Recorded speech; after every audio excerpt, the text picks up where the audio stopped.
Yo, what's up, everybody? It is Wednesday, July 31st.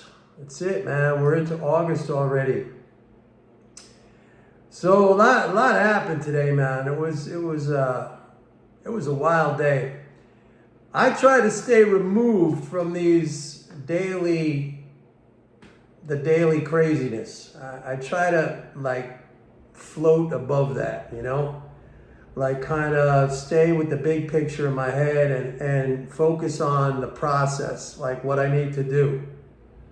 I can't look every single day at these fluctuations, and then I'm making these videos. By the way, please like and subscribe. I'm going to say that up front. If you've already done that, thank you very much. If you haven't, if you would please do that, it helps the channel very, very much. I know it's a pain in the neck, but it's just, click that little like and subscribe, and I really would appreciate it. I make these videos every day, and a lot of times, and I've said this in the past, there's not always something to talk about. I mean, the markets on a daily basis, a lot of it is noise. It could be a headline. It could be today the Fed meeting, the Bank of Japan did something. It could be something geopolitical. I mean, we had all of it today. We had all of it. Israel took out two top guys, the main Hamas guy and the main, or the second in command, or one of the main Hezbollah guys. And I think they took out a third guy. I don't know if it was confirmed. Another guy, an Iranian head of the IGRC. That's what the Iranian, high-level military guy. He was in Syria. I saw reports that they took that guy out too. It's unbelievable because the whole thing today with Israel taking these guys out, it reminds me of the movie The Godfather. Best movie ever made, in my opinion. The scene where Michael Corleone, he takes out all the competing heads of the other families. Remember, they tried to kill his father, and it's that church scene, and he's baptizing. They're baptizing Connie's baby, his nephew. And, the priest is saying, do you renounce certain? I do. And meanwhile, his guys are wiping out or taking out all the other mob bosses. A great scene and a great movie. And this is what it reminded me of today. Anyway, I don't want to talk about geopolitics. I'm just saying today had a little bit of everything, a lot of everything. Bank of Japan raised the rate 25 basis points. The yen went crazy on the upside. I took a hit today, I'll be honest. I don't talk too much about my own personal positions, but I took a hit today. I was short the yen. I've been short the yen for a long time. And I definitely took a hit today. I had to actually lighten up on some of that because I would have gotten a margin call. But I'll work back into it. And I'll tell you right now that this yen rally, it's not going to last, and maybe I'll talk about that in a minute. But like I was saying, I like to stay removed from all this day-to-day stuff. I like to keep my mind focused on the big picture, the macro stuff. And, otherwise you're going to drive yourself crazy. Like one day could be up. And by the way, we have seen a lot of volatility recently. And I think when you see a lot of volatility, like big days up, big days down, big days up, big days down, and you're really not going anywhere, a lot of times that comes at the change of a trend, when there's a lot of turbulence. If you think of I always like to use these water examples like the swimming pool, but if you think of a stream flowing nicely, undisturbed in one direction at a constant pace, and then all of a sudden it runs into a bend in the river or some obstruction, and there's all kinds of turbulence, there's eddies, there could be waves that are generated. So, that's kind of like, if you're going to make an analogy, which I guess I just did, that's how I like to look at it. I try to stay above this stuff. Otherwise, you go short one day, you go long the next day, that doesn't work out, then you switch around, you go short again. It doesn't work. It doesn't work. It doesn't work for me. Maybe you found a way to do it. It doesn't work for me. And my whole thing, what I teach, is accumulate good assets over time, have discipline, okay, the right mental game, and wait for things to go on sale to buy the good assets. Okay, we had a little pullback over the last, week or so, and there was stuff on sale. I mean, you had Meta was down, you had Nvidia was down. Okay, I've been talking about the home builders; they were down. The banks are still a bargain, at least J.P. Morgan and Wells Fargo. I wouldn't buy Citi at this time. So, just to repeat, we're coming into a period now. If you want to use that river analogy that I just gave you, September, October tend to be turbulent periods. Now tomorrow's the first of the month. So we're going to have first of the month payments. That's a big leading flow. Okay, we just had Meta come out with earnings after the close. They gave upbeat guidance. So the stock is up. That's going to, pull the NASDAQ up again. NASDAQ was up like 500 points, 450 points. Right now in the aftermarket, it's up another 140 points. It'll be up another 300 points tomorrow. The Dow is very close to recapturing its previous high. All right. But then, like I said, tomorrow's first of the month payments. That's going to be a big positive fiscal flow. We got August 15th, which I was telling you about. That's a quarterly interest payment. That's going to be a big positive fiscal flow. Now, September, which I said is usually turbulent, September and October, this September is going to be a little bit different because we're going to have an interest rate cut. That's another thing we had today was the Fed meeting where they, I guess they leaned, or it was expected that they were going to, kind of set up or prep the market for a rate cut in September. It's going to be small, 25 basis points. It's already priced in. As a matter of fact, the market is pricing in 3 rate cuts this year, 1 in September, 1 in November, 1 in December. Powell tried to, I didn't listen to the press conference. I didn't read the statement. As you know, I don't look at those things really because, first of all, the way monetary policy is understood, the way it's perceived out there in the mainstream is wrong. Okay, we know that. We see how they mess up. And again, I'm going to repeat once again, I cannot wait until these rate cuts happen because we're going to come back and revisit what I've been telling you guys. Just like we came back and revisited what I said about the rate increases and about the tapering and the shrinking of the Fed balance sheet, how I told you guys way in advance that was, everybody was predicting that was going to be horrible and terrible and a market crash and a recession and this and that. And how every quarter when they announce treasury refundings and it's going to be a disaster because who's going to buy them, I say, don't even pay attention to that because the money is already in the banking system. I mean, it has to be, you got to put the water in the pool before you can drain it out.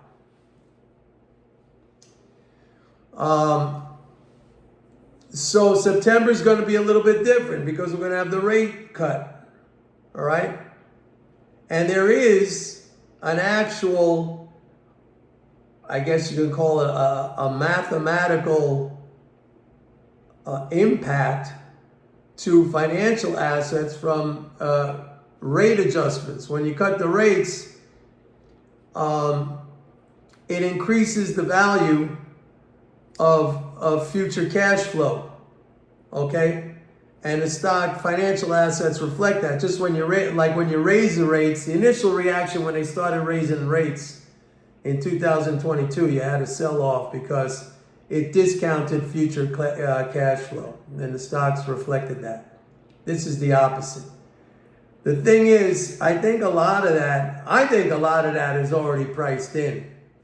I mean, I talked about this yesterday, I think I did anyway, that monetarists view rate cuts as some kind of magical panacea, like it solves everything, okay? And again, I'm the only one telling you that it's not going to solve what they think it's going to solve. I know it's hard to believe right now, I know everybody's hyped up on rate cuts. I know everything you read or hear or watch is telling you that this is going to be fantastic and you got to get into stocks right now. And this is exactly what the economy needs and blah, blah, blah, and this and that. But I'm telling you, it's not going to work out the way they think it's going to work out.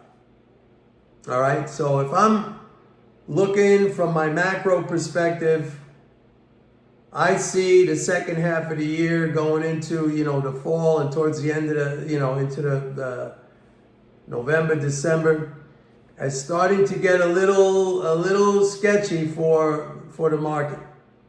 All right. Right now, in the very short term, like I said, we have the August 15th fiscal flows,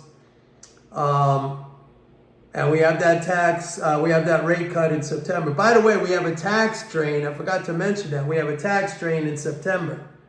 That's usually what starts off the whole September, October negative period for stocks, is that tax drain. Okay, that's a quarterly corporate tax drain. So, and that effect is still going to be there, but you're going to get the monetarist effect from the rate cut. Anyway, let me segue over to the yen. Because this is fascinating to me that you got all these central banks right now cutting rates, and you got the Bank of Japan raising rates, all right? And it was the opposite. Remember during the whole inflation, hysteria, you had all these central banks raising rates to squash inflation, which the only thing they did was prolong the inflationary impulse. And you had the Bank of Japan sitting there at negative rates, and they had their inflation way down.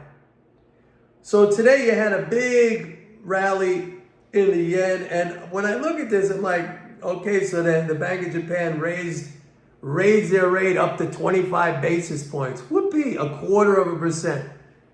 Who is running to the yen to earn 0.25%? I mean, you could still earn 5.5% on dollars. And there's a whole bunch of other currencies where you could earn much higher interest if that's your motivation, if that's the reason why you're going there. Who is running into the yen to earn 0.25%, number one? Number two is another thing I'm going to tell you, and we'll come back and revisit this. Because nobody tells you this and says we're going to come back and revisit it. You're going to see inflation start to pick up in Japan because they're raising interest rates. Slowly at first, it'll pick up. But remember, the cost of credit is reflected in the cost of all goods and services. We saw that here. When you raise the rate, it sets the general price level higher. And the third thing I want to say is that when Japan raises the interest rate, it's necessarily a fiscal operation. The government of Japan, the Japanese treasury, has to pay interest, and that increases interest income transfers into the economy. That's, again, you could say that's somewhat inflationary. I don't know how much it's really going to be in Japan. It's a very small increase. But again, it's people running to a currency where the policy has just become a little bit more inflationary. So if that's the case, and I love this stuff, if that's the case, why aren't they buying the Turkish lira? Why aren't they buying the Argentine peso? Well, why weren't they? I think right now he's got like an austerity thing going on there. That guy Milley, the new guy. But it's still a very, very, very weak currency. But they raised the interest rate to over 100%.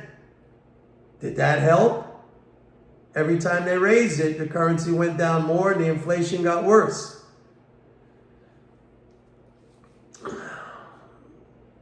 So there you go. Somebody mentioned something on here, a comment yesterday, because I don't know, maybe I was talking about the so-called national debt, which there's no debt, but somebody said that it's no debt, it's treasury bonds or something, which I don't really understand what the meaning of. But let me ask you a question. 35 trillion, supposedly those bonds are debt, it's some kind of bad thing. If you had 35 trillion, let me put it another way, because maybe that seems too far-fetched. Let's say I have $10 million in cash, and you have $10 million in treasuries, are you poorer than me? Are you poorer than, you have $10 million in treasury notes, bonds, whatever, bills, 10 million, I have 10 million in cash. Am I richer than you? Of course not. As a matter of fact, you are richer than me because you're earning interest on those things, which are cash equivalents, which you could, you could transform into cash anytime you want. So, I mean, this idea that the 35 trillion outstanding, which is held in the form of government securities, is some kind of time bomb or some kind of debt. What if you, the only person in the world, held all those 35 trillion in government securities, which, by the way, get rolled over and they get redeemed every single month, every single quarter, every single year, okay? Would you feel like, would you be shaking in your boots? You got 35 trillion. Of course you would not. That is an asset that we, the non-government, collectively of the world, we own that. That's like the biggest asset in the whole entire world. Like the whole entire world is sitting on that 35 trillion. If you took that away, which would be the only way for the government to reduce its debt, which is bullshit, there's no debt. It would have to take that 35 trillion away from the world. That's part of our ownership of our assets. A massive part. So, I mean, stop already with this nonsense about the debt and some kind of time. It's just, this is, if you want to stay in the dark, stay in the dark. Like the movie Al Pacino, Scent of a Woman. That's another great one. I'm in a movie mode today. I talked about The Godfather when he said, I'm in the dark here. Great. You earned an Oscar for that one. Great performance. Hoo-ah! After that, he just started screaming in all of his movies. Yeah! Hoo-ah! So anyway, stay above the fray, folks. You can't every day, what does it mean today? What does it mean tomorrow? You're going to drive yourself crazy if you do that. What does it mean? And by the way, next year, this election is very important. And I'm not making any political predictions or election predictions. Some of these polls have Kamala Harris ahead of Trump. And she has some wacky, some wild, fiscal ideas. Like if she gets in, we could have a whole different landscape next year when it comes to fiscal and the monetary condition of the economy. It's going to be very, very interesting. I think with Trump, it's going to be fine, except for the fact that we have to see what he does with the situation with tariffs, which he is threatening. And we'll deal with that. We'll deal with that when it happens. Like right now, there's nothing to talk about with respect to that. I mean, we got enough to work with right now. Let's put it that way. So please like and subscribe, and please go to my website, pitbulleconomics.com. Sign up. You're going to get a lot more information if you sign up for the report. All right. I send out numerous emails during the course of the day. I'm starting to work on an app that you could, for the report that you could download on your phone. Just beginning to start on that, and I'll let you know when that's done. When the app is done, you'll have that right on your phone. And, I send out stuff all day long. I mean, these videos, I guess you like listening to them. But the good stuff comes with the report. And plus you learn a lot. You learn a lot.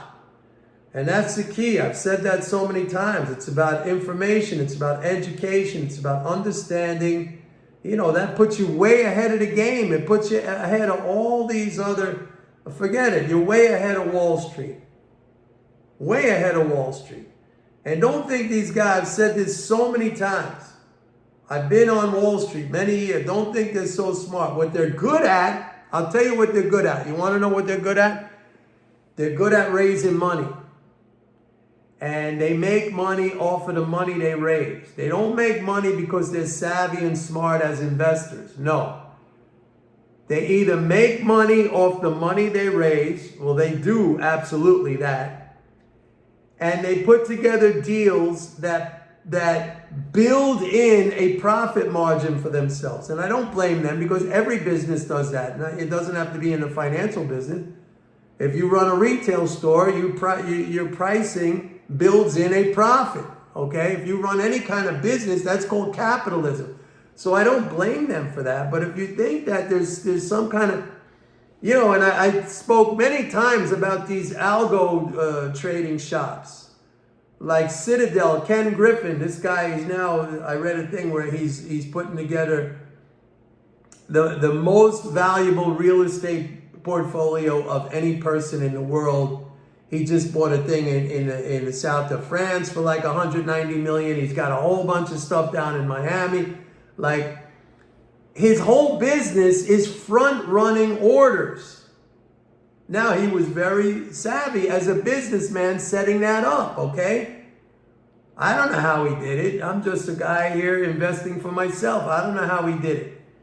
But he did it, okay? That's very clever. It's just like Jeff Bezos, how he built Amazon. Very clever as a thinker, as a visionary, as a business person. The strategy. But don't think they're making money in the markets. They're making money off of the money they raise, the deals they put together. And the other thing is really kind of like cheating, but it's legal. It's their front running. All right? I was not allowed to do that as an exchange member. Or I did it for a while, but then it became not illegal in a criminal way, but the exchanges banned it, okay? That, in other words, we were not allowed to trade ahead of customer orders. But I knew many guys down on the floor when I was a trader who made millions and millions of dollars, when millions were a lot of money back then, front-running customer orders. It was notorious. And some of these guys, I mean, don't think they were college educated or anything. They came off the streets, all right? But then the exchanges banned that practice, and so a lot of these guys went away. Anyway, that's it. Don't forget, go to my website right now, pitbulleconomics.com. Sign up for a 30-day free trial of MMT Trader, and please like and subscribe. See you tomorrow. August 1st, baby. Bye.